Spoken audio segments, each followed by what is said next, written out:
Hello, this is Aaron Bonagowski. Just doing this presentation to tell you about what I am doing for my paper. I initially was going to do word list, but after I was doing initial research into word list, I realized there was a surprising lack of any information related to word list when it comes to research or broader scholarly articles that would be related to that. So I decided to shift gears and do comprehension questions instead. I think that'd be something that has a lot more information available for me, and I think that would probably be the best path forward for my paper when it's coming up for the fourth. And altogether, I think that comprehension questions are probably the best method to be used in terms of reading assessments because when you're trying to get them to grasp, when you're trying to get a student to grasp a story, you always ask, what did you learn? What exactly what was this paragraph or what was this chapter about? Comprehension questions make sure that you can be very specific about what they're learning and how they're progressing as they get better and better and engage more as readers. Now, I would be trying to measure if they're able to retain most, if not all, of the story. I focus on individual sections within a book, and that's my main concern is to make sure that if I designate this chapter to be read, that they know what exactly is going on. And sometimes you can do word lists within comprehension questions. Maybe as they're reading, they could point something out that doesn't make sense to them. But comprehension questions seems to really just be a big factor in that. Now, yeah, one of the articles that I was able to find was called A Descriptive Content Analysis of the Extent of Bloom's Taxonomy in the Reading Comprehension Questions of the Course, Skills for Success in Reading.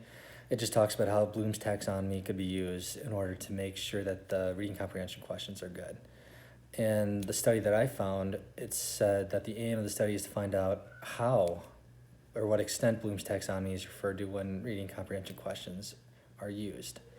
This one is using it as a foreign language, so this would be for non-English speakers, but if you're trying to teach someone English, you need to be able to use comprehension questions and Bloom's taxonomy to refer back to that.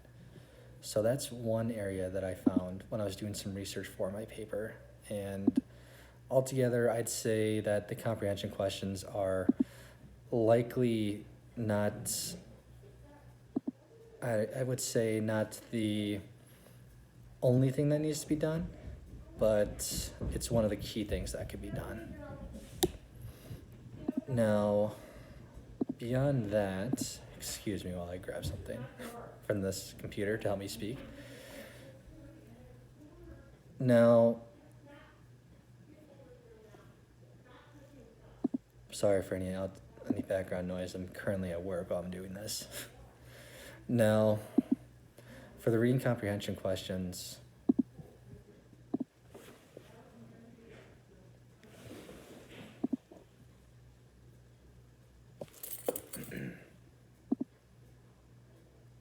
sorry, the computer has a technical problem.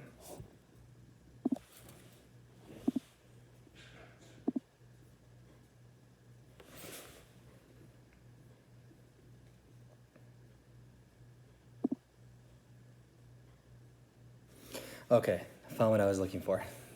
Now, cooperative learning could also be something that could be used for comprehension questions or tied into it. Another article that I recently found was how cooperating learning with Phi-Ed could be used and have good effects with comprehension scores. And this article is just talking about how when you do some sort of physical activity and then you include that throughout the day, give them a rest from actually critically thinking, then they're able to comprehend because they're just done exerting themselves physically on a level and their minds are also working when it depends on a sport or something they're playing. It could translate very well into how reading comprehension for the story of the next class could be. So this article is just saying how students are, when they're doing Phi-Ed in the school curriculum, that means that they'll have a bigger or better chance of being able to do well for the next class, in this case, reading comprehension. And another one that I found was Another Spanish English is this a Spanish to English learners, so an English language learners type one, where it's talking about how reading fluency and reading comprehension have been used in primary tools and usual narrative struck texts that are used for books. But reading fluency also, when it's in the grade school, when it's an English language learner, also goes into higher ed too, or high school level. When it's in secondary school, you want to see how it might, if you don't consistently use it or apply it for the students that are still in that area or that bracket when they're trying to learn, that means how they could most likely not, if they use it or lose it, especially if it's a language. That's this thing that my Spanish teacher told me when I was growing up in high school, use it or lose it. It's the same for reading, especially with English. So one of the big things with comprehension questions, there's a large focus in the articles that I'm looking up so far that are discussing how it's good to help people learn English. And this isn't just for Spanish, it could be for those who are from the Middle Eastern, North Africa, or who are Hmong. Those are several types or groups of students that I've encountered while I'm doing my student teaching at MPS. And there are some gaps in knowledge for teachers to be able to help those students because of their lack of language skills. So this is something I'm looking at. Another good thing with reading comprehension is that it's not only for English language learners, it also is good for students that are on the autism spectrum.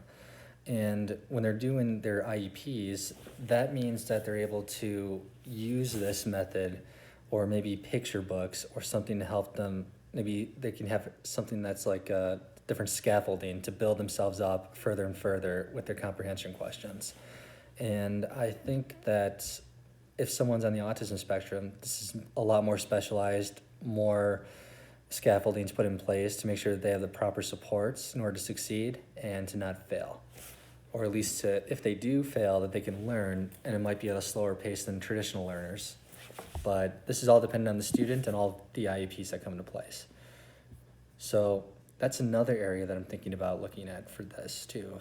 This is me I've been exploring different articles, and as I was writing, I realized, wow, there's a lot of different things that comprehension can be used under.